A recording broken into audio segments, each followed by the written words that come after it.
Eric had never imagined that silence could be so loud. It was 2:15 a.m. when he opened the front door of his home.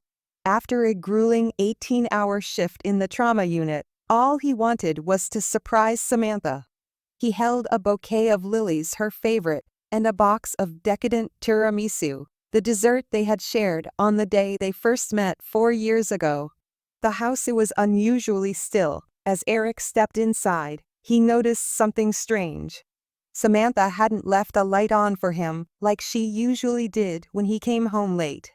The soft glow that would usually greet him at the door was missing, and the air felt thick, like a secret hanging in the room, waiting to be uncovered. He tiptoed upstairs, the quiet growing more unsettling with each step. His heart, once filled with excitement, now raced with an unshakable sense of dread. Why was the house so quiet? Why was the bedroom door slightly ajar? Eric pushed the door open slowly, his breath catching in his throat. At first, his eyes couldn't make sense of the scene before him. Samantha, tangled in the sheets with someone else. A man he recognized immediately. It was her friend's boyfriend. For a moment, Eric's mind went blank, and the world stopped spinning. The bouquet slipped from his hand, the flowers falling silently to the floor. His heart pounded in his ears, drowning out the rational part of his brain. His legs felt heavy, as if rooted to the spot. Samantha stirred, half awake, but the man beside her remained oblivious. She opened her eyes, and when she saw Eric standing there exhausted, confused, and utterly heartbroken, a flicker of shock crossed her face. But she didn't say a word. Eric didn't speak either. His mouth was dry, his thoughts a jumbled mess. What could he even say? Every word felt meaningless in the face of what he had just witnessed. His mind screamed at him to confront her, to demand answers, but his body refused to cooperate. Instead, he turned around and left. The door closed behind him with a soft click, but inside, Eric's world had just imploded. The parking lot was deserted when Eric returned to the hospital. His hands gripped the steering wheel, his knuckles white. It was 4 a.m., and the trauma surgeon, who could keep his cool under the most intense situations, was now breaking down, tears streaming down his face. He cried like a child, uncontrollable sobs racking his body. It was the kind of crying that comes from the deepest part of your soul, the kind that makes you feel like you might never stop. He didn't have his phone with him, didn't even think to grab it when he stormed out of the house. He was alone in the dark, consumed by betrayal, disbelief, and a heartache so deep it felt like it might swallow him whole. The hospital, a place where he had saved countless lives, now felt like a prison. A place where he couldn't escape his thoughts. Eric sat there, motionless, staring out into the night. His life, once built on trust and love, had been obliterated in an instant. His colleagues, concerned after seeing him in such a state, eventually found him in the parking lot. They didn't ask questions. They didn't need to. The look in his eyes said it all. They called his father, and it wasn't long before his dad arrived to pick him up, a look of sorrow on his face. The next few days were a blur. Eric took a leave of absence from the hospital, something he never imagined he would do. He had been mentally and emotionally shattered. For someone who had always been in control of his life, this was something he didn't know how to handle. He started therapy, urged by his father and friends. At first, he didn't want to go. How could talking to a stranger possibly heal the deep wounds that had been carved into his heart? But as the sessions went on, Eric began to slowly unravel the tangled mess of emotions within him. "I just don't understand how someone I loved so much could do this to me," he said during one of the sessions, his voice shaking. "I gave her everything, and this is how she repays me, with betrayal, with lies." His therapist sat across from him, calm and composed. "You're going through one of the hardest experiences a person can face, Eric. The pain you're feeling is valid, but you need to let yourself process it, not bury it." But how could he process it? Every time he thought about Samantha, about what she had done, A wave of anger and sadness would crash over him. He wanted revenge, wanted her to feel the same agony she had inflicted on him. But revenge, he knew deep down, wouldn't heal him. The days turned into weeks, and slowly, Eric began to piece his life back together. The scars were still there, raw and painful, but he was learning to live with them. Therapy helped, as did the support of his family, but the anger, the need for revenge, still simmered beneath the surface. Samantha had tried to contact him. She had sent messages, tried calling, even showed up at his father's house once. But Eric refused to see her. What could she possibly say to make things right? What excuse could she offer that would undo the pain? One evening, after weeks of silence, Samantha sent a letter. It was filled with apologies and explanations. She claimed she had been lonely, felt neglected with Eric always working, always at the hospital. She said she had made a mistake, one that she regretted deeply. Eric read the letter, his hands trembling with anger. Lonely, he had been working tirelessly to provide for their future, to build a life for them. And this was how she repaid him. For a moment, he considered burning the letter, letting the flames consume her hollow apologies. But then he paused. Revenge wouldn't heal him. What he needed was closure. And that wouldn't come from anger, it would come from letting go. The lesson was clear. Even the strongest people can be broken by betrayal, but it's how you rise from the ashes that defines you. Eric learned that healing wasn't about getting even or holding on to the pain. It was about moving forward. Even when it felt impossible, he would never be the same, but he would be stronger for it. In the end, Samantha's betrayal had shattered him, but it hadn't destroyed him. Eric was still standing, still moving forward, and that was the greatest revenge of all. Donald had always prided himself on being a thoughtful husband. He had meticulously planned every detail of a surprise night out for Emily, hoping to rekindle the romance that had sparked their relationship years ago. The kids were set to stay with his parents for the weekend, and Donald was eager to whisk Emily away for a night of fine dining and fun. But his well-intentioned surprise was about to take a heart-wrenching turn. On a crisp Friday evening, Donald left his suburban home at 7:30, taking the kids to his parents' house. He was set to return quickly, hoping to surprise Emily with an impromptu date night. He envisioned their evening filled with laughter, good food, and the kind of intimacy that had become rare in their busy lives. But as he drove home, an unsettling sense of foreboding began to creep in. By 11:30, Donald was back in his neighborhood. As he turned onto his street, he noticed an unfamiliar truck parked in front of his house. His first instinct was to brush it off as a visitor to a neighbor's home. But a strange sense of unease tugged at him. He decided to park a few houses away, intending to sneak into the house through the basement door to surprise Emily.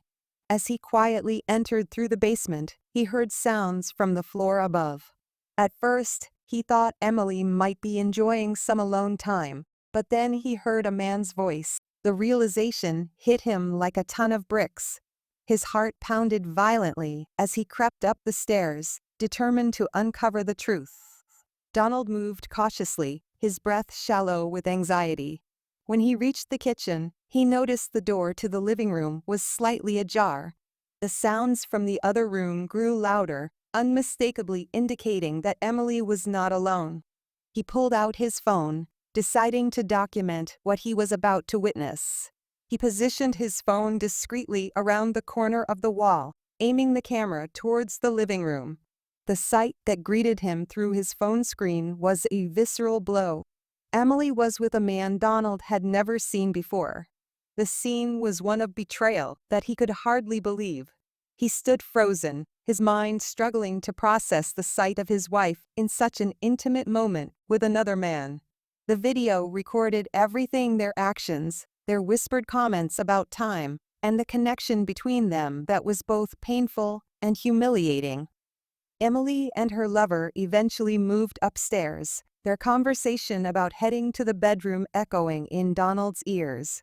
He knew he needed to confront the situation, but the pain and confusion rendered him immobile. Instead, he focused on gathering evidence. He entered the living room, searching for any clues. He found the man's pants, retrieved his wallet, and took pictures of his driver's license, learning his name and address. Donald's heartache was compounded by the fact that he couldn't simply leave to pick up the kids. He was trapped in a whirlwind of emotions, unable to figure out the next steps. Overwhelmed, he sat in his car for a half hour, his thoughts racing and tears streaming down his face. Finally, Donald composed himself enough to drive back home. He pulled into the driveway, made noise to alert Emily of his arrival, and went through the garage, pretending he had come back early to surprise her.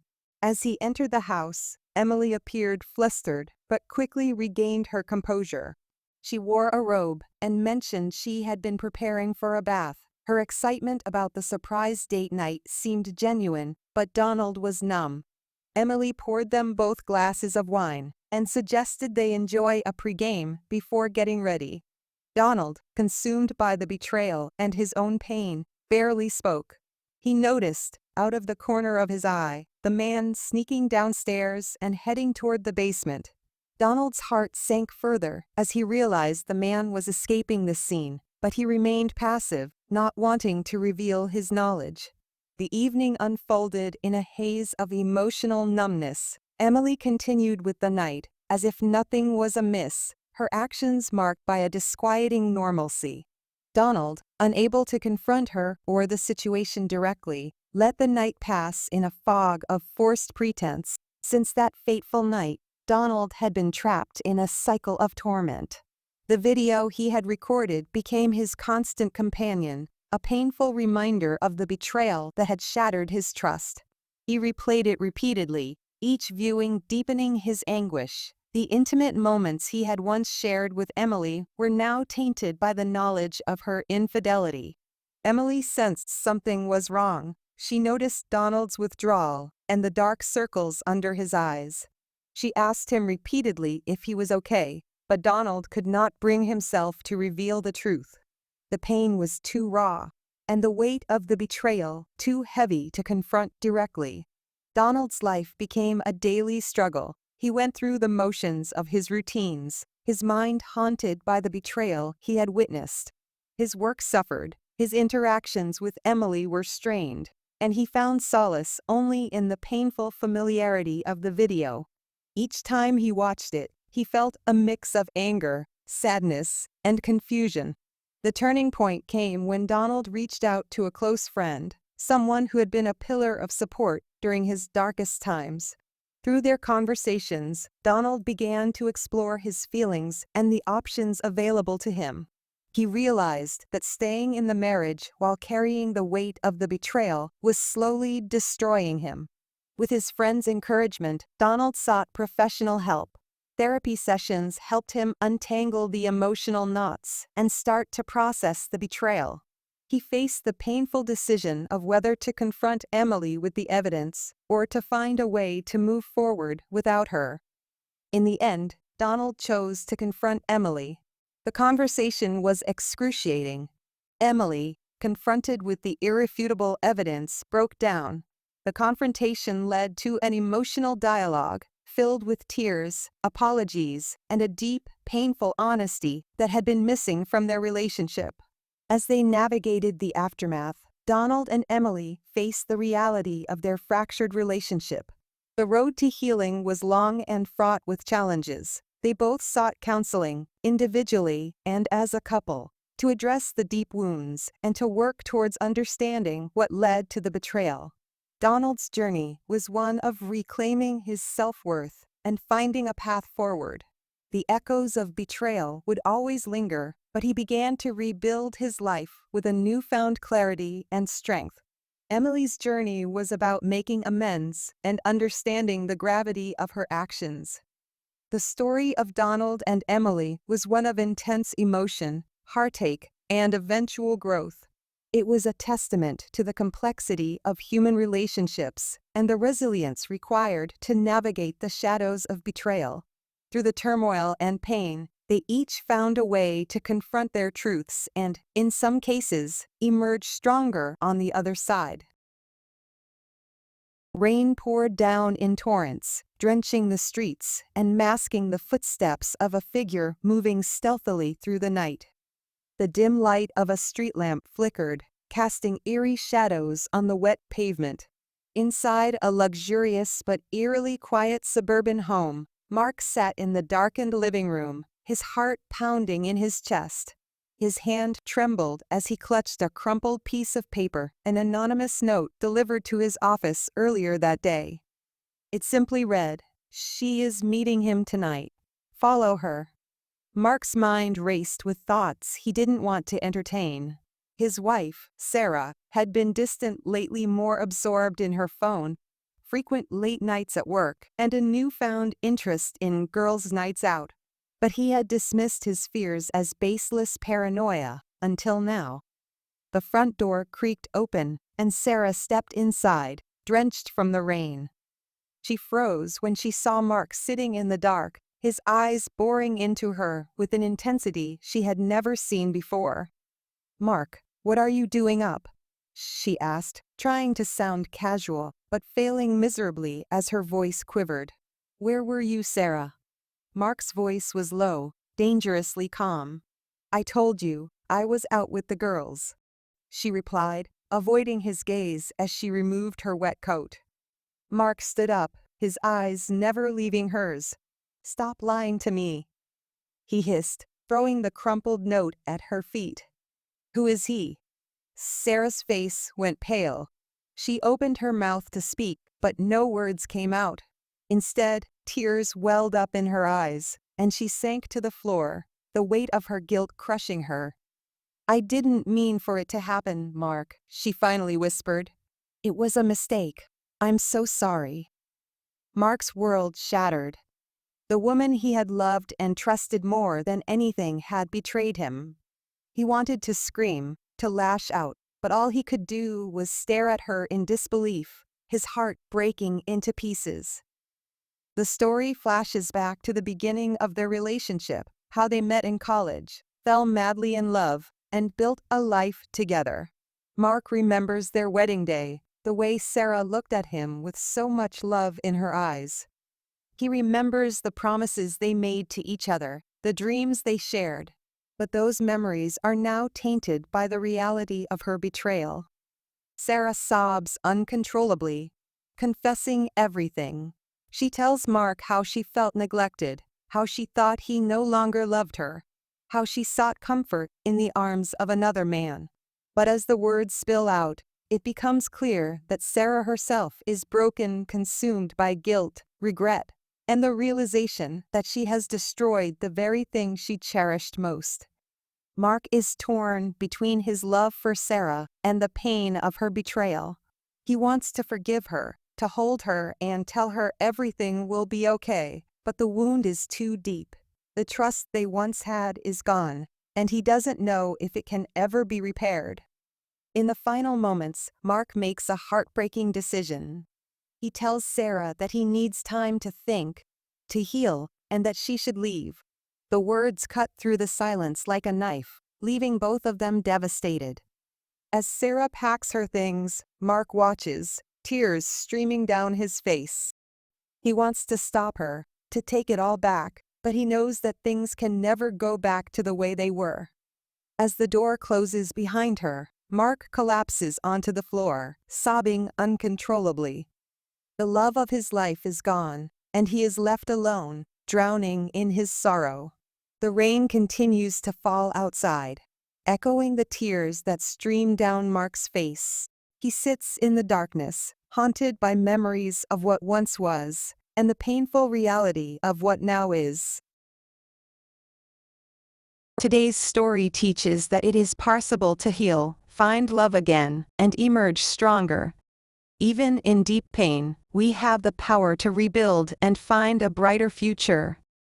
True love and happiness come to those who trust, stay strong, and never lose hope. Daniel met Ava in middle school. Daniel discovered through friends that Ava had a secret crush on him, and soon he found himself falling for her too. They started dating, and their relationship blossomed over the next 4 years. From the start, their relationship was filled with passion and intensity. They shared everything: dreams, fears, and the naive belief that their love could conquer all. But Daniel's friends often ridiculed him for dating Ava. They constantly told him that she was unfaithful, but Daniel, blinded by love and innocence, refused to believe them.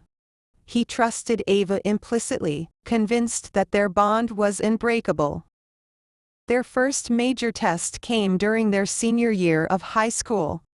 The stress of exams, college applications, and the typical teenage drama took its toll, and they decided to take a break. Those 6 months apart were the longest of Daniel's life. He missed Ava terribly, but the time apart made him realize just how much he loved her.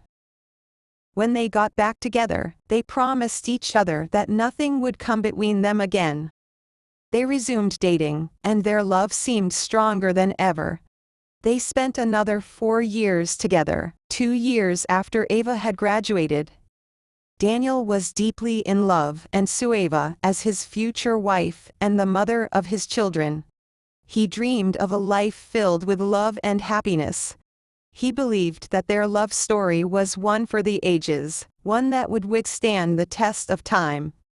7 months before their eventual breakup, Ava introduced Daniel to her new friend, Peter. Peter was charming, funny, and supposedly gay. Ava assured Daniel that Peter was just a friend, and Daniel, wanting to trust Ava and avoid appearing jealous, accepted Peter into their social circle. Peter became a regular fixture in their lives, and Daniel thought nothing of it. 2 months before the end of their relationship, Ava announced she was going on a weekend trip to Texas with her cousins. She told Daniel she needed some time away, a break from everything. To Daniel, it was just another weekend, and he trusted her completely. He believed that everyone needed a little space now and then. That Saturday night, Daniel hadn't heard from Ava all day. Concerned, he called her, but she didn't answer. He texted her, asking if everything was okay. The reply he received was cold and distant. "Can you please leave me alone and give me some break?" Daniel was stunned. He tried calling her multiple times, desperate for an explanation, but Ava laughed it off, acting as if he was overreacting. Confused and heartbroken, Daniel drove to her house, determined to understand what was happening. When he arrived, Ava broke up with him. She said she needed time, and assured him they would get back together eventually. Daniel was devastated, but clung to the hope that they would reconcile. In the following weeks, Daniel was a shadow of his former self. He struggled to understand how the girl he loved so deeply could be so distant. One day, while shopping at the market, he spotted Ava's car parked next to Peter's Jeep. Anger and betrayal surged through him. He called Ava, demanding an explanation. She brushed him off, reminding him that they were no longer together. Daniel's heart shattered. The girl he had loved for so long, the one he had planned a future with, had betrayed him. For months, Daniel was consumed by grief. He cried himself to sleep, feeling as if his heart had been ripped from his chest. Life became a dull, gray blur. The realization that Ava had been cheating on him with Peter, who was never actually gay, was a crushing blow. Ava and Peter had been involved while Daniel was blissfully unaware, believing in their love. A year passed, and Daniel slowly began to rebuild his life. Ava, now in a relationship with Peter, was expecting a baby at the age of 21. But karma has a way of balancing the scales. Peter cheated on Ava, leaving her as a single mother with no job, no friends, and no significant other. Desperate and alone, Ava reached out to Daniel's family, hoping to reconcile. But Daniel had moved on. He was now in a loving relationship with a new girlfriend, someone who cherished and respected him. Their relationship was everything Daniel had ever wanted, and he loved her more than he ever thought possible. He realized that sometimes the universe has a way of setting things right. Karma, it seemed, was indeed real. As for Ava, her life took a different turn. The once vibrant and carefree girl was now a single mother, struggling to make ends meet, while Daniel embraced a future filled with hope and love. Daniel also remembered the moments of clarity, the support of his friends and family, and he was ready to embrace the future with an open heart and a renewed sense of hope. The rain fell in soft, steady drops, a mournful accompaniment to the quiet shuffling of feet as the mourners gathered around the open grave. Maria stood at the edge, her black dress clinging to her, hair damp from the drizzle. Her hands clutched a folded tissue, though she hadn't yet shed a tear. The weight of grief pressed on her chest, but something else twisted inside her guilt. Beside her stood Dennis, her late husband Nathan's best friend. He was a pillar of support, his arm wrapped around her shoulders, as he had been throughout the weeks leading up to the funeral. Dennis's presence had been constant, a lifeline through the suffocating pain of losing Nathan so suddenly.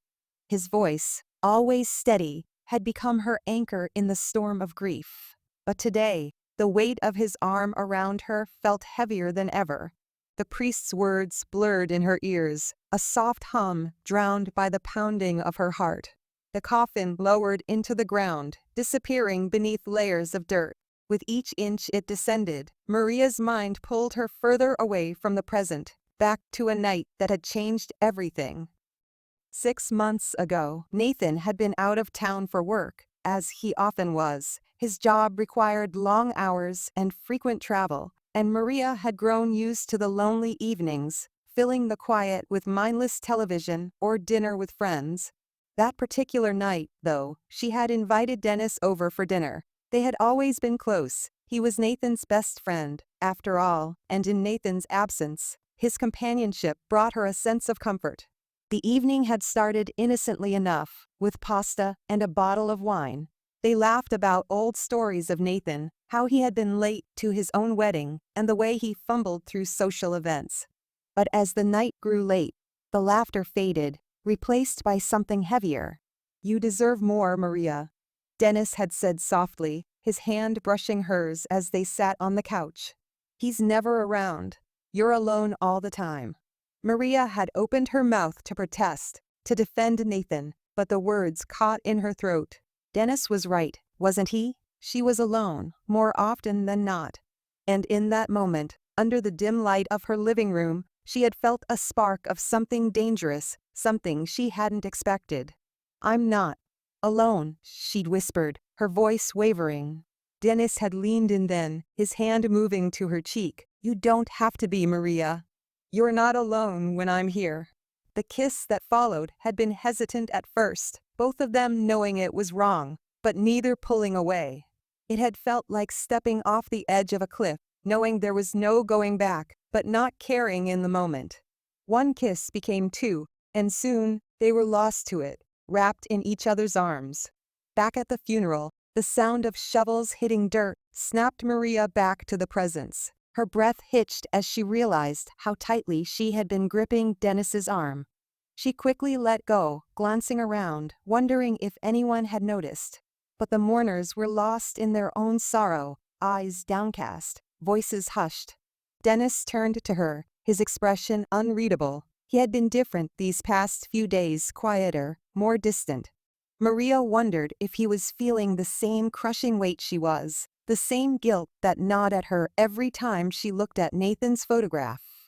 Suddenly, Dennis's hand slipped from her shoulder, his gaze hardening as he looked down at the grave. Something had shifted. Maria's heart pounded in her chest as she felt a chill run through her. What was happening? Why was he pulling away now? The priest's final words echoed in the damp air, and the crowd began to disperse, leaving flowers on the grave, before retreating to the warmth of their cars. Maria lingered, unsure of what to do next. Her family would be waiting for her, but the idea of facing them, of facing anyone, felt unbearable. Maria. Dennis's voice cut through the quiet, but it wasn't soft this time. It was firm, almost accusatory. We need to talk. Her stomach dropped. She knew this moment was coming, had dreaded it for weeks. She just didn't expect it to happen here, at Nathan's funeral. 3 months ago, the affair had continued in secret. Every time Nathan left for another work trip, Dennis would come over, and they'd lose themselves in the comfort of each other's arms. It had become a routine, one that felt less wrong with each passing moment, even though deep down, Maria knew the truth. She loved Nathan, or she had, at one point, but his absence had carved out a void, and Dennis had filled it. Yet, guilt would always creep in afterward. Lying beside Dennis in the bed she had once shared with her husband, Maria would stare at the ceiling, her chest heavy. She told herself that she'd end it, that she couldn't continue living a double life. But when Nathan returned, it was as though nothing had changed. He was oblivious, his work pulling him away, and she slipped right back into the affair. Everything changed one night when Nathan came home earlier than expected. Maria had been with Dennis. She remembered the panic, the scramble to get dressed, the way her hands shook as she heard Nathan's footsteps approaching the front door. Dennis had slipped out the back, but not before Nathan had caught a glimpse of him disappearing into the night. "Was that Dennis?" Nathan had asked, his brow furrowed with confusion. Maria had stammered out an excuse, something about him dropping by to pick up a jacket he had left. But Nathan had seen the look in her eyes. He was not stupid. The suspicion had lingered in the air, unspoken but present. A week later, Nathan had confronted her. The argument was bitter, full of raw anger and accusations. Maria had tried to deny it, but in the end, she couldn't lie anymore. She had confessed to the affair, and the look in Nathan's eyes had shattered her. "I can't believe you would do this to me," Nathan had whispered, his voice broken. It was the last conversation they ever had. "Present day, Maria," Dennis said again, pulling her back to the moment. They were standing by Nathan's grave, the earth still fresh, the weight of their sins hanging between them. She looked at him, her eyes wide with fear. "Not now, Dennis. Please, not here." His jaw clenched. "I can't keep pretending, Maria. I can't stand here, next to his grave, and pretend like we didn't do this. Like we didn't betray him." Her heart raced as she glanced around, her breath quickening. The last of the mourners had left, leaving them alone. The air was thick with tension, and Maria felt like she might suffocate under the weight of it all. "I know," she whispered, her voice trembling. "But we can't talk about it now. People will start asking questions." Dennis shook his head, his expression hard. "I can't live with this anymore. I can't live with the guilt. I think I'm going to tell someone."